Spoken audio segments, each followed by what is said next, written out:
and stuff like that. Yeah. Just like flying up. We're running. Cool. Till Cool. 3:05. 3:05. Okay. Yeah, I Wow. guess we'll just start it off. So, hey guys, this is Sagoon from the Austin Report. I got my friend Eric right here.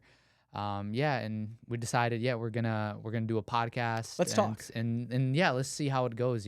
I know there's no like co-host host kind of thing. We're both guests in Right. this podcast room, and it's wonderful. But yeah, just kind of want to get your like background itself, like how long have you been living in? By the way, we're both in Austin. We're both based out of Austin, so Yep. just want to kind of get your background, like how long have you been in Austin, and what's your favorite part about Austin? Oh, wow. Yeah, that's a great start.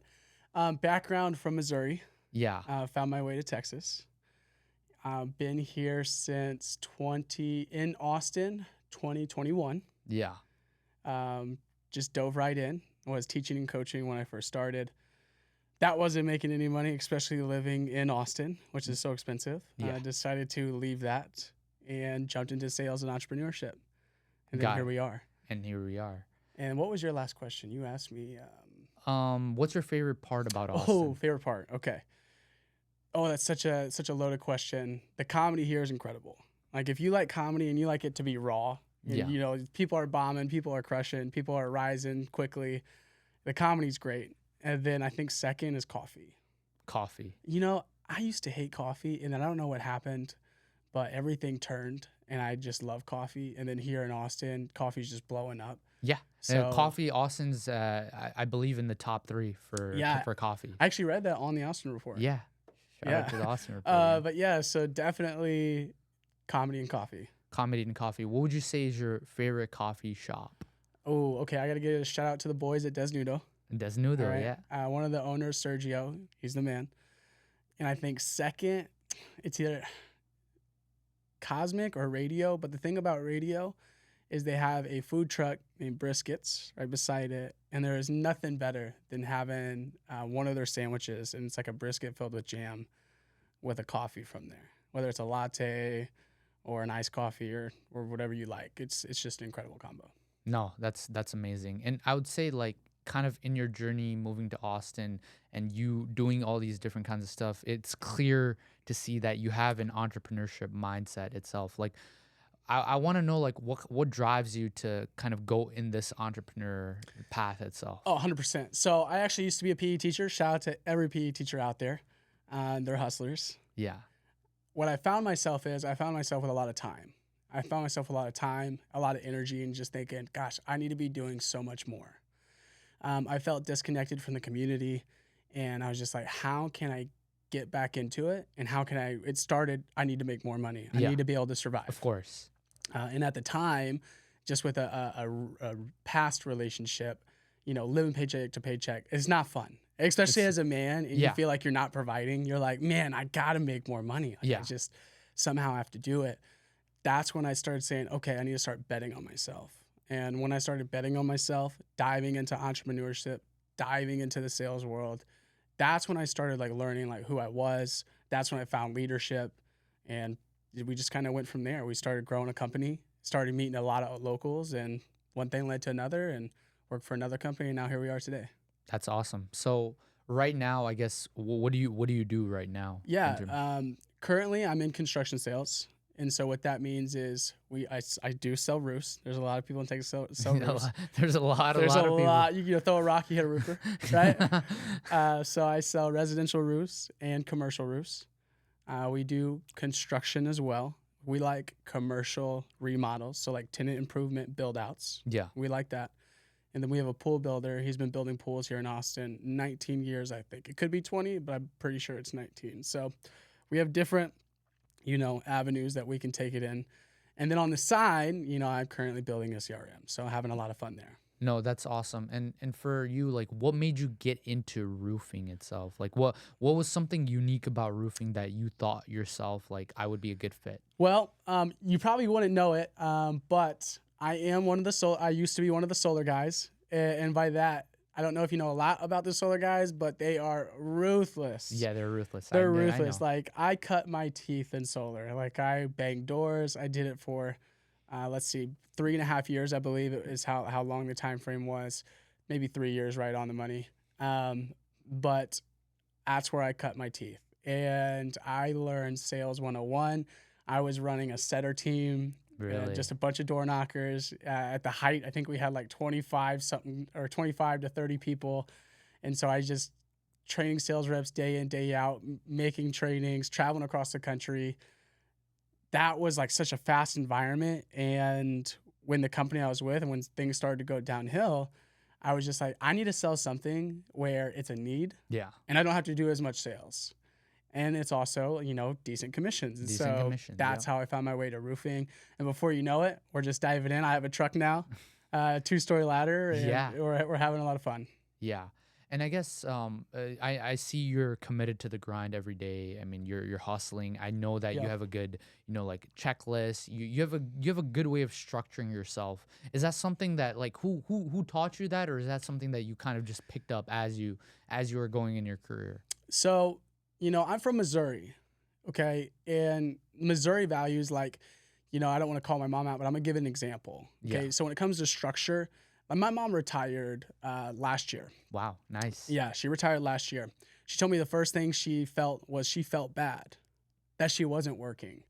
And my dad, he is a miner, He's a minor. so he goes deep into the mines Yeah. in the rural Missouri. In rural In rural Missouri. Missouri, drives a huge truck down there, and Yeah. he's just smashing rock with a truck, obviously, not the old school coal miners by Yeah. any chance. But he was working 12-hour days with commute Yeah. every day growing up, and so when it came to just work, that's all I knew. A lot of people from Missouri, you only know like two things: you either a little bit on the wild side, and you get in a lot of trouble, whether that's drugs, alcohol, or you're just a hard worker and you're just getting So your, so hand- it's you're so getting it's your hands polar dirty. opposite. You don't see Yeah, anyone in between. you really don't have a lot of options to go, and I've just always worked extremely hard. Got it. And something I always wanted to do was be a coach. So I coached college basketball for a little bit. I was a student assistant. Nice. Had a lot of fun there. In every aspect of my life, I've been a coach. Every aspect. I mean, I used to be a referee back in my hometown. I ran the pool division. I was coaching kids. I was teaching them how to swim. I was coaching aerobics. So Wow. I was with the ladies You're just in the all over pool, the place. just doing it all, dude, just running everything. And everything in my life, it's been a coach, it's been leadership, and it's been working hard. And so everything just came together. And it just kind of pieced, and that's what Yeah. makes you Yeah, the way that 100%. you're right now. Earlier, we had lunch, by the way. Anyone in Austin, if you could please shout out where we had lunch. Yeah, so we had lunch at Nimto. Nimto is an amazing, authentic, like Nepali food. Really good momos. Really, really good sukati. Sukati. Sukati. Yeah. So if you guys haven't checked them out, like really, really great. And they place. have buffalo. And they have buff. It's So been really hard to find water buffalo. I don't know if it's water buffalo. I'm not sure. I'm not we sure We either. gotta. I don't know. I don't want to can't fact stamp check that one. It was incredible. It was incredible, It was right? good. And yeah, we've had a great time. And I guess kind of my connection to Eric is like I'm Sagoon from the Austin Report. If you guys don't know, Yeah. I came to Austin about a year ago itself. I didn't know anyone in Austin, and Yeah. I was pretty much kind of lost. Yeah. But then I told myself, if I'm really gonna make a name for myself in the city, I have to create like a brand, your identity. And that's when I decided I'm gonna create the Austin Report. And just throughout all the interactions, throughout all the growth, talking about things that are happening in Austin, being consistent as I was, that's kind of how I found you. Yep. And it was all due to social. And that's the power of social media.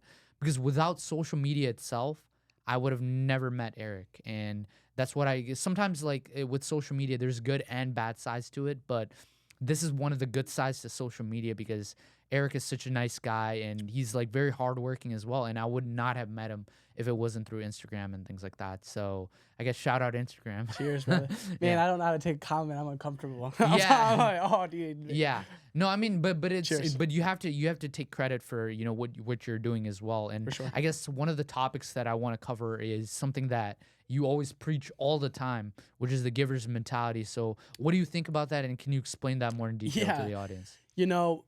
There's a lot of, we call them like online mentors, right? I Yeah. mean, when we go on, like mine is going to be Instagram. That's what I go on the most. Yeah. I see a lot of sales mentors, and sales mentors are always coaching one thing. I see a lot of leadership leadership, they're always coaching one thing. The One of my favorite things I ever heard was, to live a life worth living, you got to give more than you're given. Yeah. And when I heard give more than you're given, and it talked about the architects of people, right? We Yeah. talked about this first Yeah. time we met. You got three types of people. You got people who take, you got people who reciprocate, and you got people who give. Yep. And the takers, all they do is take, take, take. Right? And you have them. I mean, you see them throughout Austin. Oh yeah, yeah. We call those energy vampires, And right? energy John, vampires. yeah, John Yep. Maxwell. Yep.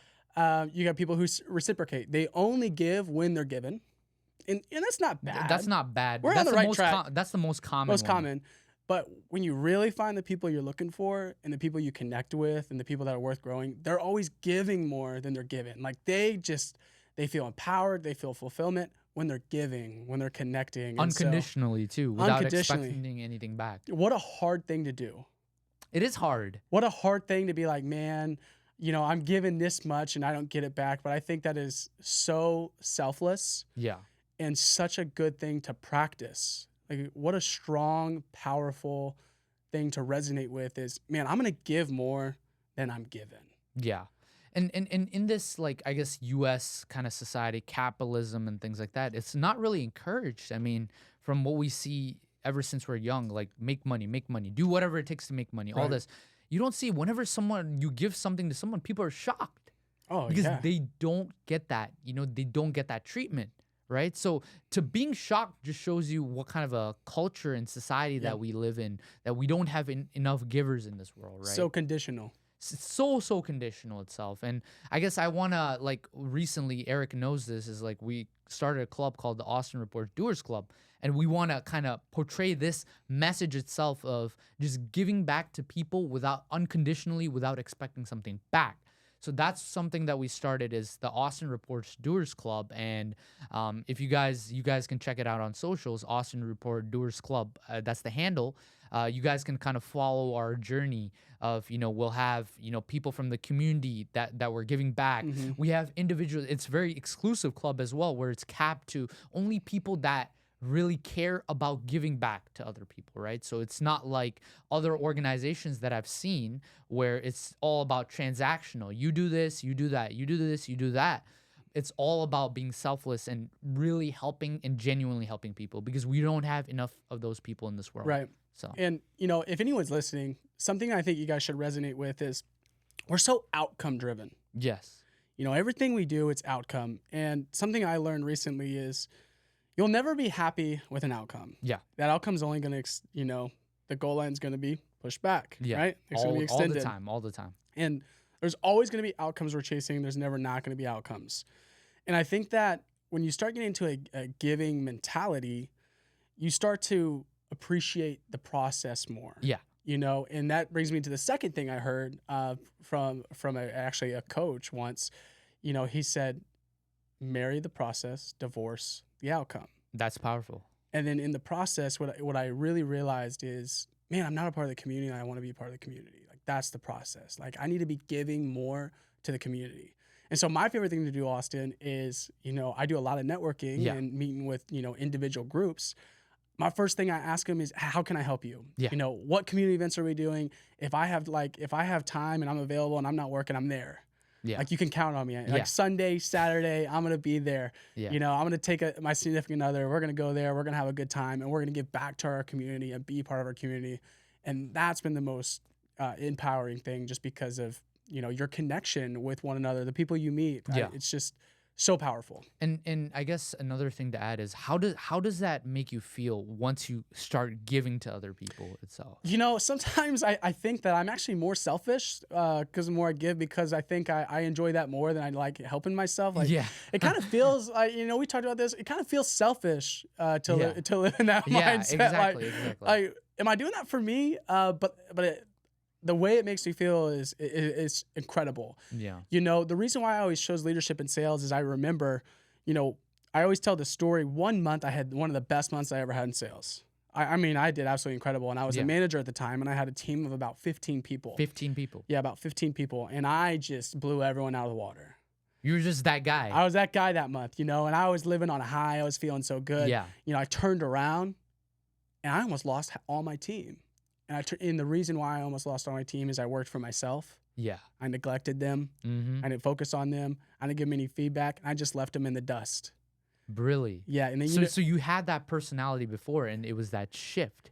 it just shifted. Yeah, they say leadership without a team is just a long walk. It is. That's how Yeah. it felt. Yeah. I turned around and the people that I love so dearly, they're disappointed, and not that they were mad at me. They were like, "Hey, Eric, nice work, killing it," but they were just left. Yeah, because they didn't feel appreciated. Abandoned. Yeah, they didn't feel appreciated because you were Yeah. just out there for yourself. And in that moment, I realized, man, I don't care how great I do for myself.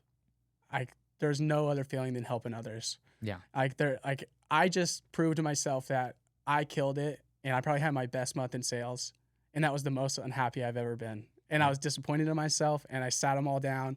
I apologized, not for kicking, not for being great at selling. I apologize for not being there and not being a leader that they expected me to be, because that's what they expect. They expect that. I'm like, when they're sitting down with their significant others or family, you're having that conversation, your name comes up at the dinner table. Yep. You're the leader. You're the leader. And I'm sure that month it was not good. It was not good. It didn't feel good. But that shows your true character of changing stuff around, because you see a lot of leaders, so-called leaders, not changing themselves, being very selfish, right, and not being happy, not having friends and things like that, because they think it's all about the money. But my question to you is it about the money? I would be dumb to say that it's not all about the money. The money has helped so much alleviate things to where I can focus on things I want to focus on. Yeah. I think it's all about the money until it's not. And by that, I mean, like, when you're getting gritty and you have to make it, the only thing that you're blinded by is your bills. Yeah. And there's no way around that until you're able to, say, if I lost my job today, I could go 4 to 6 months without a job. Yeah.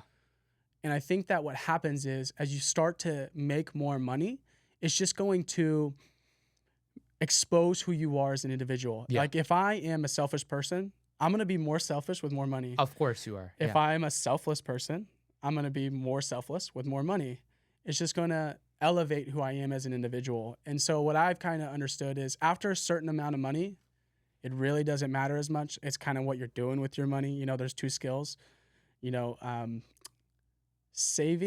making and saving, I think, are the two skills. Yeah. So making money is one thing, but saving it. but can you save it? Right? Yeah.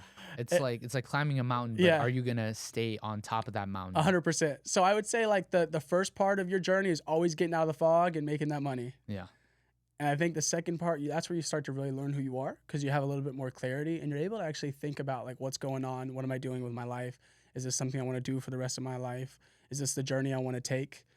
I think I realized that we talked about this. I mean, we've journaled every Sunday for the past 2 years, just like getting our thoughts out of our brain and organizing them, so. And has that really helped you out in terms of? My gosh. Yes, as cliche as it is. As cliche as and it everyone's sounds, like, oh, journal. I mean, journal is so common, right? I was it's so annoyed with them.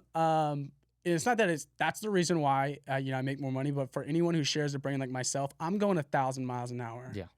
Even right now, I gotta, like, slow down, because I want to say more. You know? You want to say more. But when I'm journaling week over week, I get to get all my thoughts out, and I get to see it in black and white. Yeah. Takes the emotion out of it, lets me know where I'm at, lets me know that I'm grounded, and lets me know on the trajectory I'm going, whether I need to change my habits and be more intentional. It's a powerful tool. In your journal itself, do you write, like, stuff that went wrong that week? 100%. Yeah. So one of my favorite prompts I do is 3 lessons I learned. That's and nice. that could be good or bad. That could be good or bad. Yeah. Yeah. So I choose the top 3 that week, the most impactful, the most that resonated with me, and then I just take that week over week. And then you take so whatever failures or whatever things that you've done wrong, you put that, and you're trying to see how you can correct that for the next week. And I know you're such a host and you're good. You just take over, you embody it. What about you, man? You journal? What's going on? Yeah, for me itself, I also journal as well. I've been journaling for the past 2 years itself. It's really changed my life. It's changed my whole mindset itself. My mind, similar to yours, moves over 5,000 miles per hour. So I'm always thinking so many things. I'm talking with so many people. that sometimes you forget. Like journaling actually keeps you grounded, keeps you kind of focused and composed. And that's something that after doing that journalism, I feel so organized. I feel like I have all these purposes and goals. And one thing that I like to say is small goals are what builds up the goal that you want to chase. Same Right. thing with the Austin report. I had small goals of all these videos, all these preparation, all these planning that I put in my checklist. And after completing all of these goals one by one by one by one, it's reached to the big goal, which is where I am right now with the Austin report, right? So I encourage everyone who feels unclear in their life or feels like, oh, you know what, maybe like I don't know what I'm doing or something, right? Write it down, have a clear plan, have a clear strategy, and go from there. And with that, that's gonna make you. I wouldn't say it's gonna make you successful right away, but I call it the 1% rule. The 1% rule is become 1% better every single day. When you become 1% better every single day, it's a compounding effect towards success. So that's kind of how I lead things. That's my mantra, For sure. for where I go through. So much passion, man. I'm about it, dude. Yeah. Powerful, No, no, powerful. I and one thing that I mean, if people don't know about me is I'm very passionate about what I do because I like what I do, right? I Yep. like talking to people. I like interacting with people. I like building a community, which I mentioned with the Austin Report Doers Club. 100%. And it just makes me happy seeing other people do well. Right. And that's why that's one of the reasons why I work with local businesses in the Austin Report. I work with local businesses in the Austin Report because they're not being heard, they're not being seen. Austin is such an entrepreneur city. It has so much potential, especially with all the tech that's coming in. They call Austin report the like Austin, the city itself, the next Silicon Valley, right? Because with all the tech innovations and all that thing coming. So what I like to do is I like to let all these business owners be heard, have a presence in Austin in a point where they're like, okay, you know what?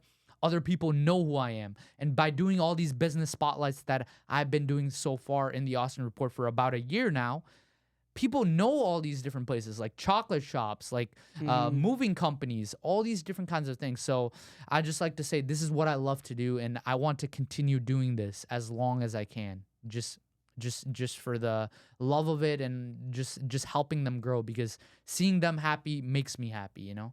Heck So yeah. that's my perspective, but I guess I'll reverse it to you. I know I like hosting as well, but I also want to hear your perspective too because a lot of people in the Austin Report, they've seen my stuff, they know my personality. I've already been in 7 different podcasts, right? But I also want to kind of flip it to you as well because you're very interesting, you have high energy, you're very organized, you know how to run a business. As you said, you're developing tools itself, so you're kind of you're an entrepreneur mindset, but you're also very technically gifted as well in terms of prompting and things like that, utilizing AI with what's right now. But I guess my question to you is, with all this experience right now, what would your biggest advice be to the youngest generation that are just coming up? Oh my gosh. I know it's a little bit packed It's question, a but loaded question and I love it. I yeah, love it. I always like to look back and think about where I was at, like let's say 5 years ago, yeah, right? 5 years ago, before I jumped into any type of sales environment.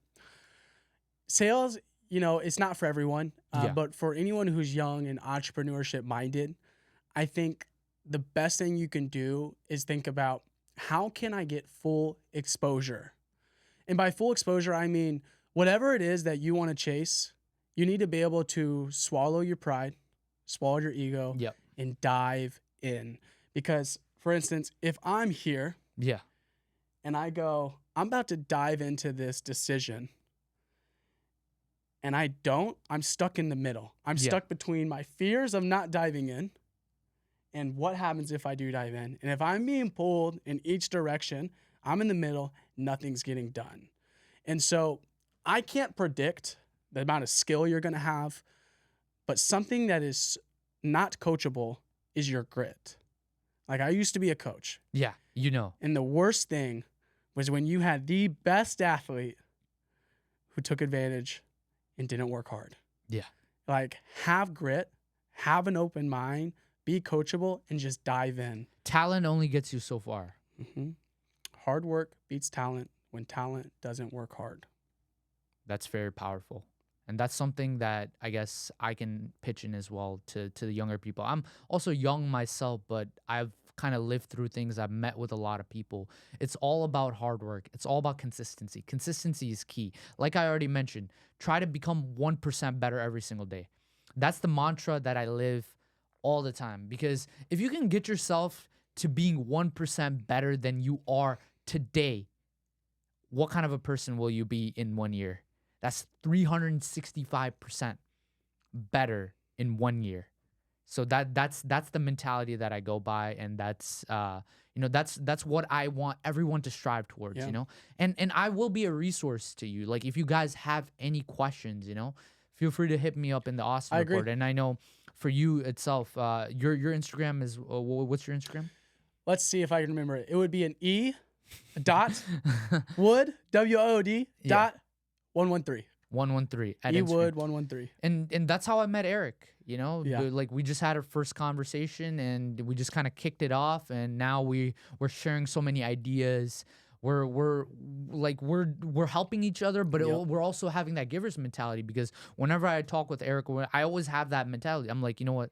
Like I'm gonna give all my knowledge, whatever I can know, right? With social media, with what I do, like I just want to give, because Right. I want to see you become even more successful than you are right now. So Cheers. so that's my mentality that I Yeah, have. man, you as So well. I think something that's also, you just got my brain firing right now. You got it. yeah, You got it on every cylinder. every cylinder got you thinking. I live by another saying. It's called pay now, play later. And if you reverse that, you would have play now, pay later. I think if you're young and you're an entrepreneur, everyone around you is going to be playing and they're going to be having fun. Yeah, And dude, there is nothing wrong with that. If you're about that, get after it. But if you start your career in your 30s, it's going to be challenging. It can be done, and people can do be it done. all the time. Like they do it all the time. Yeah. But if you're have the ability of time on your side, definitely be willing to pay in the short term. Be strict. Don't let quick dopamine. discipline. Yeah. Be disciplined. Be consistent. And then play later, because you're going to be able to play Yeah. because you paid early on. Yeah, And then those are the people who find themselves as the youngest people in the room. yeah. They're like, man, I'm 21 and I've I'm done competing this. with this guy who's been doing this 20 years. Yeah. That's because you're starting to pay now. You're starting to pay now, and a lot of people I guess it's the culture, American culture, right? You go, you party, you drink, you live for the weekend. A Yep. lot of people are in corporate as well. We can't always. I know this is entrepreneur based, but a lot of people are in corporate, right? Because they're just comfortable with where they're at right now, right? Right. But this is, I guess, a message to people that the earlier that you start with anything, I mean, the more time you have, right? Because time is very limited. We only have a limited time in this earth, right? So you have to make the most of that time. And a lot of people that I've seen, that I've talked to in the past and things like that, they only live for now. They don't live for the the future. That's what I've seen, and Mhm. that's the mentality shift that if they do. I mean, I did that personally. Like I don't know if people know this, but I only lived for the present. I think until I was like 24, 25. You're telling me a Sagoon was a party animal? Is that what you're telling me? Yeah, I was that. I was going out a lot. I was I used to be the guy that made events for my friends. So I was like the events guy. You were the organizer. I was the organizer, because I Wow. would be like, let's go here, but what was the gain for that? What was it really building in my life? Nothing really, because Right. I wanted that quick dopamine. I wanted to chase that quick dopamine, because here's what I felt. I felt FOMO, fear of missing out. And I think that's happening in especially younger people too, is using social media, because I would see people on Instagram, my friends, partying, all these things, nice car, all these different kinds of stuff, right? And I would feel FOMO. And there's me at home just scrolling, and I'm like, man, I wish I lived that life. I wish I did this. I wish I did this.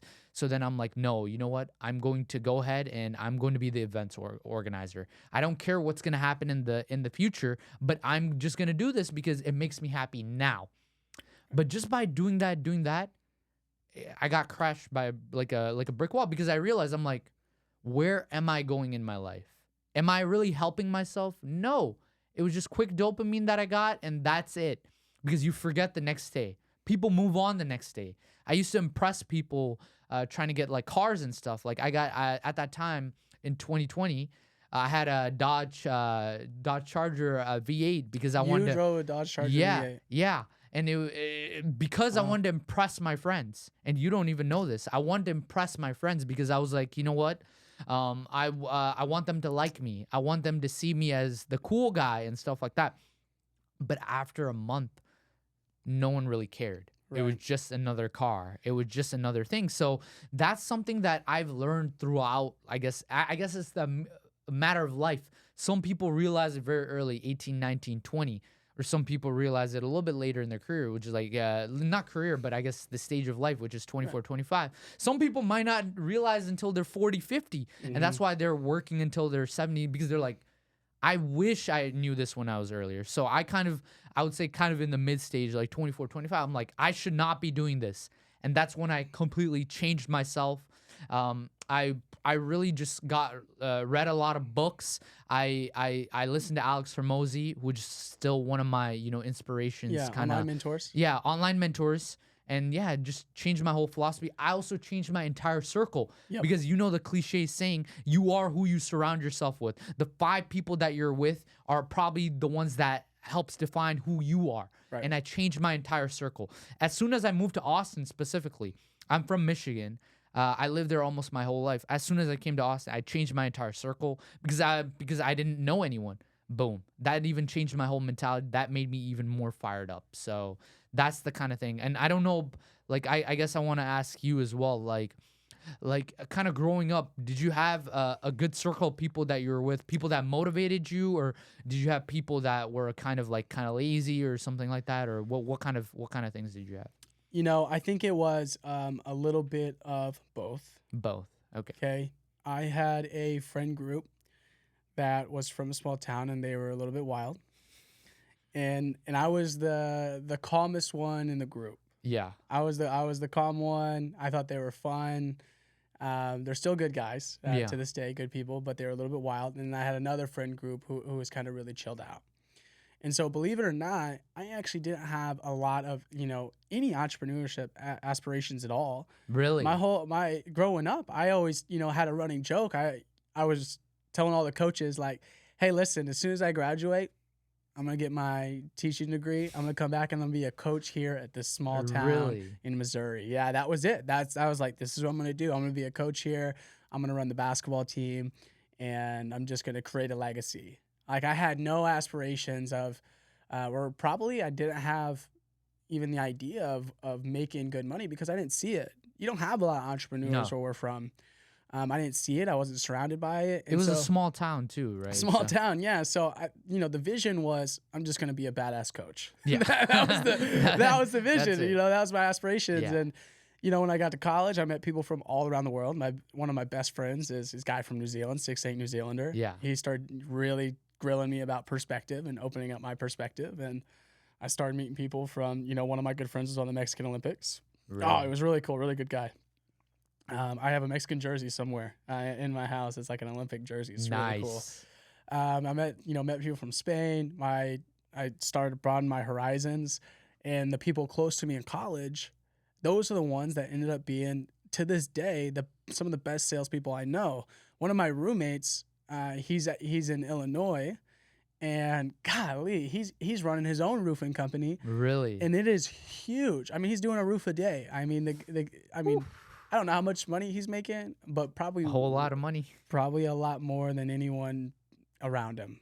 And he's 27, probably making what someone would make 30 years in the business. He's just striking a gold mine. Yeah. And so that's kind of been a huge motivator is seeing them do it, being able to watch them from afar because we're all dispersed now. Yeah. Like, we got a guy in Cali, we got Yeah. a guy in Illinois.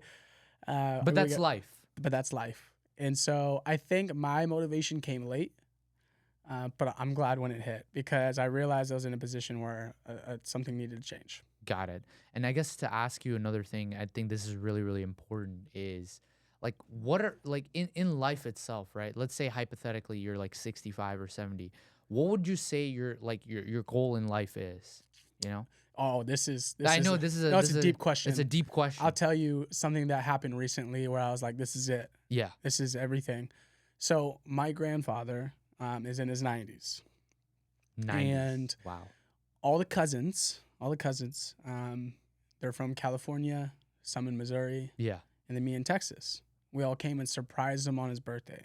Wow. So my father and his sister were there, and all the children and the cousins, right? We were all there. We all surprised him on his 90th birthday.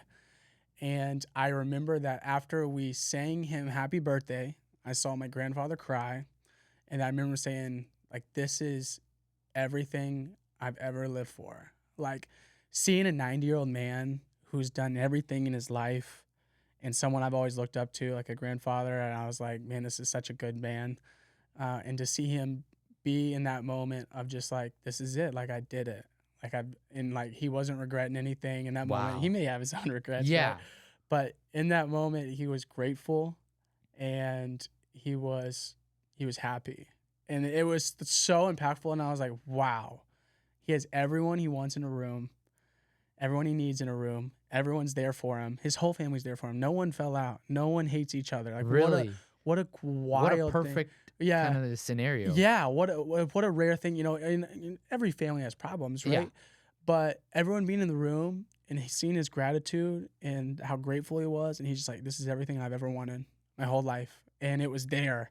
And in that moment I was like, that is, if I'm that age and I've given back to the community and I've helped lead people and help, put food on the family, and then in return I have a family that I'm a part of, that's all I could ever ask for. That's it. It's not about money, it's not about No. status.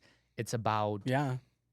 giving back and being part of the family, like Mhm. having a good circle of people Community. around you Yeah. that care for you, that no. And I like to kind of bounce back the idea to me is like same thing, being with someone that you genuinely want to be with, like hang out with awesome people, nice people, that's I guess that's my goal in life is like it's not, I mean, money can get you so far, right? I mean, Mhm. everyone says this. Money is like kind of, it's like a stepping stone to get you to that place where you want to be, where you don't have to worry about that and you have that time, that location freedom, right? Mhm. Once you achieve that time and location freedom, then pretty much everything is, Yeah.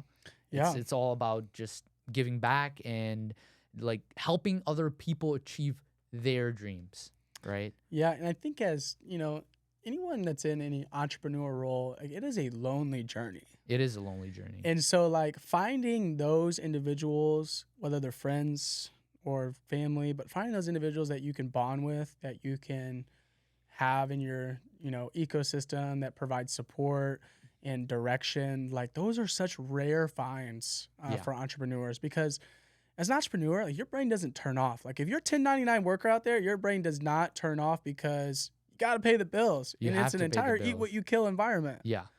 And so like, even the other day, I remember I was at my lady's friend's birthday, and it was at a bar, and I remember someone talking about, oh, we got to get a new roof in the cell. We just picked our roofer. You know how badly I Yeah. wanted to just like come over there and be like, all right, and, every real entrepreneur would be like, all right, Eric, right then and there, you're not an entrepreneur because you didn't go over there and say something. You didn't go in. But I told myself right there in my brain, like, okay, Eric, the one time in your life, turn it off. Turn it off, be present, and be with, people who care about you and love you. Like, be present. Yeah. And I did, but Yeah. it was so hard. It's so hard. I had to fight every urge in my body. And so, anyone out there that's young, you find that person that is genuine, like, hold them close. Like, you find a Sagoon, hold them close.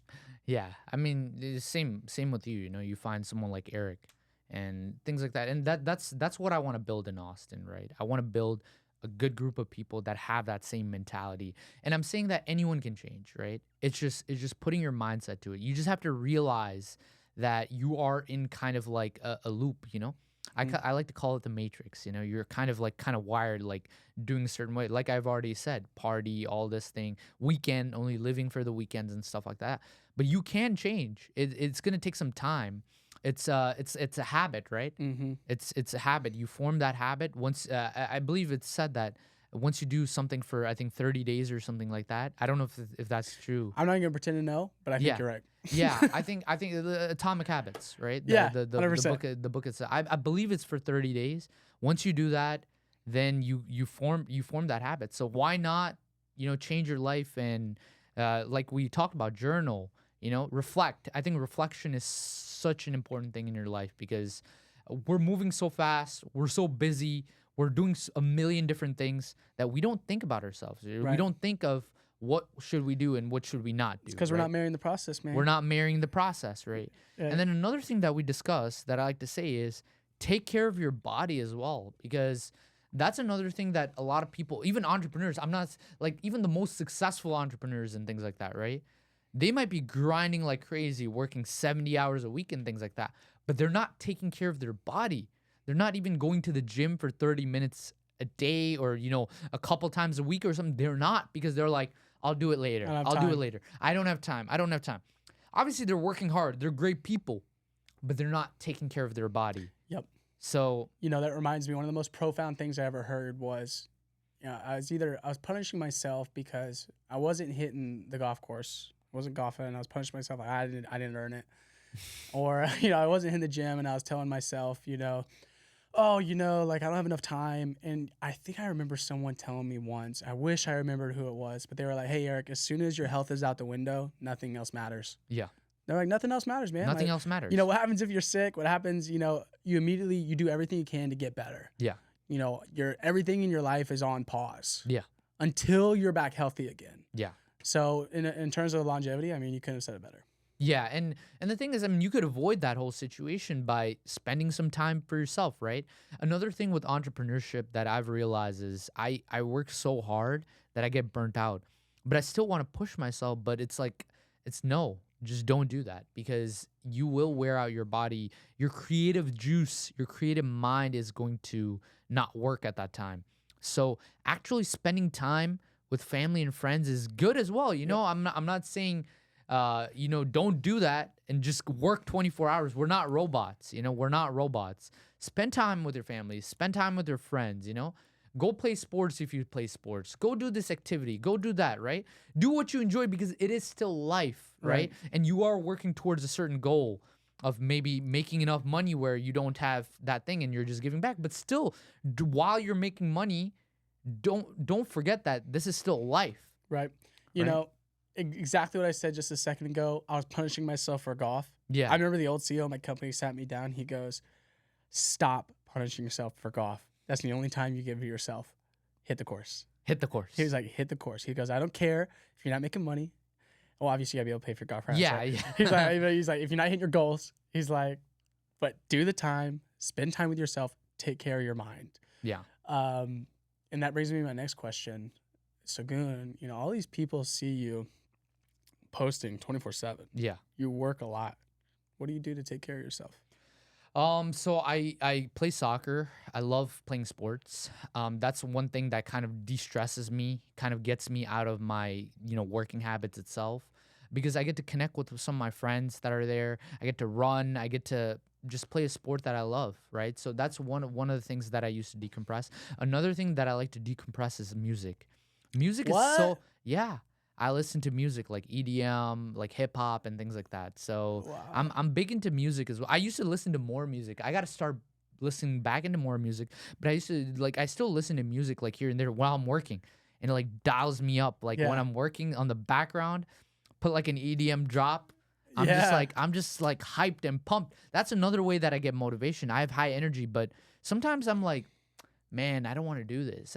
Everyone gets that, right? Everyone gets that at that certain point of time. But then I'm like, no, I have to do this. I kind of see it as like going to the gym. You don't you go to the gym because it's the right thing to do. For me, it's like I'm doing this. I'm building the Austin report. I'm doing all these things because it is the right thing to do, right? So I put some music. Another thing that I do to kind of de-stress myself is sometimes like I do running. I should do more of running itself. Like go to the run club. I go to a run club, and just hang out with friends, coffee and stuff. But another thing that I like to do is just networking itself. Like if you Yes. think about it, right? Networking is another way to de-stress. Like when I'm talking to you, when I'm talking to other people itself, it's like I get to really just express myself. I get to hear like your perspective. I get to hear my perspective. I'm not really working. I don't really consider networking as working.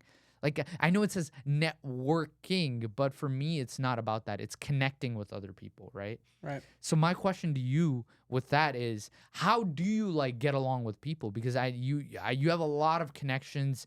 I know you introduced me to a lot of people, which I really appreciate For sure. itself. But like, how do you get along with people? Because everyone that I've talked to, I'll be honest, they're like, Eric is this, Eric's such a nice guy, Eric does this, that. Like, how? What's your secret in just just getting along with people? For sure. I'll give you some sauce. Yeah, just give me some sauce. We'll You give know? you the sauce. Yeah, Okay.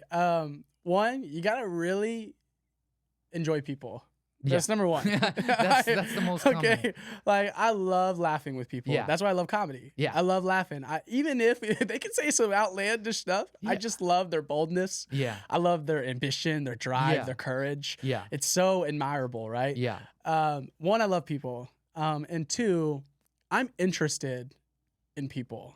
I'm from Missouri, dude. I am not used to the city life. I'm not used to people out of country. That's why when I go to other countries, I love it. yeah, I love the perspective. And so I think something that's very important is you need, and this is a good social tip, you yeah, should ask questions more. yeah, Just be interested. yeah, And you never know what you're going to find out. You hear the coolest things, you meet the coolest people. Just be interested in the person you're talking to and make sure they're heard. yeah. I think that's very, very powerful because a lot of people, they don't think like that. They're Mm-mm. like, I'm gonna try to sell my. It's kind of like overselling Mm. yourself in that perspective, Doesn't but work. it doesn't work. No. You have to genuinely care and you have to know about them first, And if you don't care, they're going to smell it. and they're gonna smell it, right? Because they're gonna be They like, smell BS quickly. they smell BS quickly, and they think that they're after you. They're trying to get something, Right. and things like that. So genuinely having that connection. In sales, everyone says, what do you do? And they just immediately say, oh, like standard response, oh, I'm in roofing and construction and I sell pools and we do commercial build outs. And no. I'd be like, well, what do you need? Yeah. So you ask them a question, right? Yeah, and people like when I've done that and I've asked that, they get shocked. Yeah. They're like, "Wait, what?" And they're like, "Wait, they're asking me a question?" Right. Which We'll see it's if we're a fit. to see if we're a fit, right? Same concept. And it's the same concept. Like I said, a lot of people have been giving that feedback. And another thing that you're really good at is you're good at connecting people. You're more of the connector. Is that something that you've always kind of had that thing where you're like, I'm gonna link this guy, I'm gonna link this guy, I'm gonna link this, or is this kind of you built that in terms of after while you're doing entrepreneurship? I've always been a connector in the sense of putting people in the right seat on the bus Yeah. and really enjoying that and watching them grow that way. Once I got into this type of industry, when I got to do a lot of business to business, Yeah. it's been so fun for people to be like, I'm looking for this person. I'm like, I got it. And I can connect them and just start that conversation. That's my all-time favorite thing to do. Just seeing people connect with one another. And then guess what? So selfishly, I'm the source of Yeah. it. So it's so much fun, Yeah. It's like Yeah. it's like a game. It's like a game. And now like I'm talking about your highs. I want to talk about your lows itself. Like what would you say that people don't know is a weakness of Eric that he has to improve upon I'll as tell going you. through them? I'll tell you. Yeah. I am amazing at having empathy with others, Yeah. but I'm really bad at having empathy with people either in the industry or doing the jobs I used to do. Ah. The reason being is when I hear them complain and I hear them, I get at their complaining, I'm like, I did that. Yeah. You need to do this. And I hear all the excuses and I jump straight into like a Titan mode and I'm like, no, this is not how that's done. Like Yeah. I did it. Like this is how we do it. Like I've lived through your pain and I have to work on having so much more empathy Empathy. for people in my industry and entrepreneurs and understanding where I was when they started. Got it. And have you been kind of like in your mind, have you been training your mind to be like, stop? Like 100%. I can't say this. Yeah, I yeah, can't yeah. do this. 100%. It's like when you want to talk, like let's say you're in a fight with your Mhm. friend or significant other, you want to jump You back wanna say something, right? immediately, right? You have to learn to stop and think about why am I feeling like this and understand where they're coming from for them to be feeling like this because our perspectives are totally different. Yeah. And I am learning that. I'm learning how to listen. Believe it or not, I'm learning how to listen. I know. You would have never thought. I would have never thought of that, actually. Talk back what I heard and then understand. Before I formulate a response and waiting on them to stop talking for me to then respond and say what I want to say, that has helped out a lot, but it's something I am definitely working on that I have to get better at. I have to be more empathetic. Got it. And would you say that you're more so now you kind of like throughout your career, you've been kind of more strategic. Were you all you weren't always this kind of No. strategic. Were you more of an impulse kind of I guy? was an impulse titan when I first started in sales. I Okay. didn't care what feelings I hurt. This is the way we're doing it. I think I'm a badass. I'm gonna tell you what I want to My say, way or the highway? my way or the highway, and that didn't work out more than I thought it would. And that's because people above me were like that as well with Yeah. me, and I responded well to it. And I thought, okay, well, this is how I can do it with everyone else. Yeah. No, not at all. It doesn't work, Yeah, right? And that's kind of how you changed like your whole perspective around, and yeah, that's who you are right now, right? yep. So yeah, Cool. I guess my weakness, I guess to say it is it's just working too much, man. Yeah, I think that's something that a lot of people tell me is like, Sagoon, stop. Sagoon, stop. Like why are you working? And for me it's just really hard because I'm so passionate, I'm so energetic in what I do that even sometimes like if people don't know about this, the Austin Report videos that I do, I record at like 1 a.m. Like some of these videos because it's like I just don't want to let people down. That's one of my I guess that's another one of my weakness. I don't know if you would call it a weakness, but it just I have a high expectation in myself right. that if I don't deliver, then I'm letting people down. And because I get a lot I've said this in other podcasts as well. I receive a lot of messages from other people from different countries, from different states, obviously. And they're like, Sagoon, you're doing a great job in Austin. Like I've never lived in Austin, but just by going through your page, I feel like I live here right now in Austin. Right. And they've gotten to that perspective. And they're like, just keep it up. And one lady, she said, I don't know you, but what you're doing is such a good job. It's something that I listen to every single morning, Wow. and just keep up everything that you're So doing. cool. Don't stop. Anyone listening, we need to give Sagoon a free vacation. And he needs to go anywhere in the world he wants to go. Anyone listening in the 30-something thousand followers he has, give him a vacation. Yeah, Nepal. I guess this is a good segue into talking about Nepal. So, I think we might be done with time. oh, are we? Oh, 3 or 5. Oh, we're done. Oh, shoot. Okay. That's all Next good. time. I looked over. All right, Yeah. cool. Hey, pleasure being here with you. Yeah, pleasure being here. Pleasure being here with Of you. course. We'll do it again. Yeah, we'll do it again. We'll have So, fun. yeah. Cheers, brother. Yeah. Let me take a video of this real quick. And then, one sec. Can I take a video of this real quick? How do we do?